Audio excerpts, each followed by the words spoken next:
morning. Ngayon, aralin natin yung teaching na golden rules. Ano ibig sabihin ng golden rules? Golden rule. Dapat meron kami na empathy and understanding sa ibang tao, sa tao na gilid natin. Yung first topic natin ngayon, na namin ngayon, is require you to put yourself in another shoes. Amen. Sa Bible, sa Philippians 2:4, Who are you? let each of you look out not only for his interests, but also for the interest of others. Ibig sabihin doon, sa panahon na yon, madalas na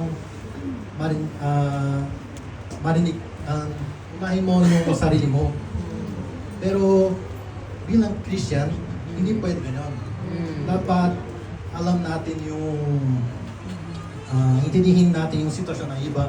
Hindi kami lahat-lahat pareho. Lahat-lahat, ibang tao. Kaya, kunwari, ngayon, mahirap ako. Pero gusto ko, nagtrato ng tao sa akin.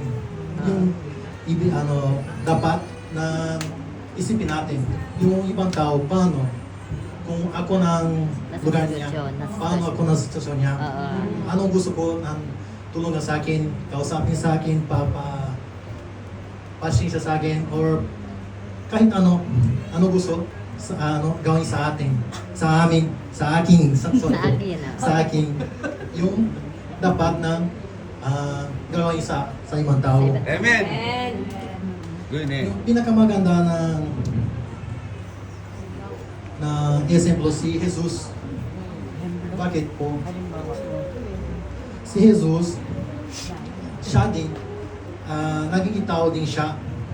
Kaya, alam niya, lahat ng experience niya na bilang tao, paano na hirap nandito sa mundo na to. Ano suffering, lahat-lahat. Yung sobra pa, nabigay siya ng yung buhay niya para bayaran yung sin natin. Kaya,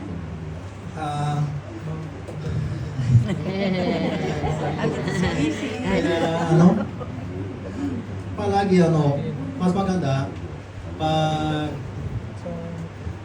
yung buhay namin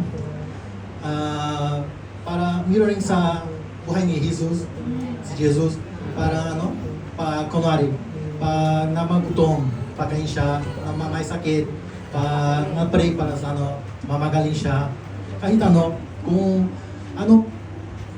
gawin, ginawa natin para sa Lord, tapos para maganda yung buhay ng tao, kung pwede na kami gawin,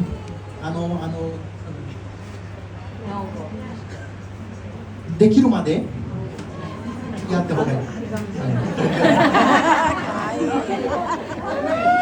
Hanggang kaya,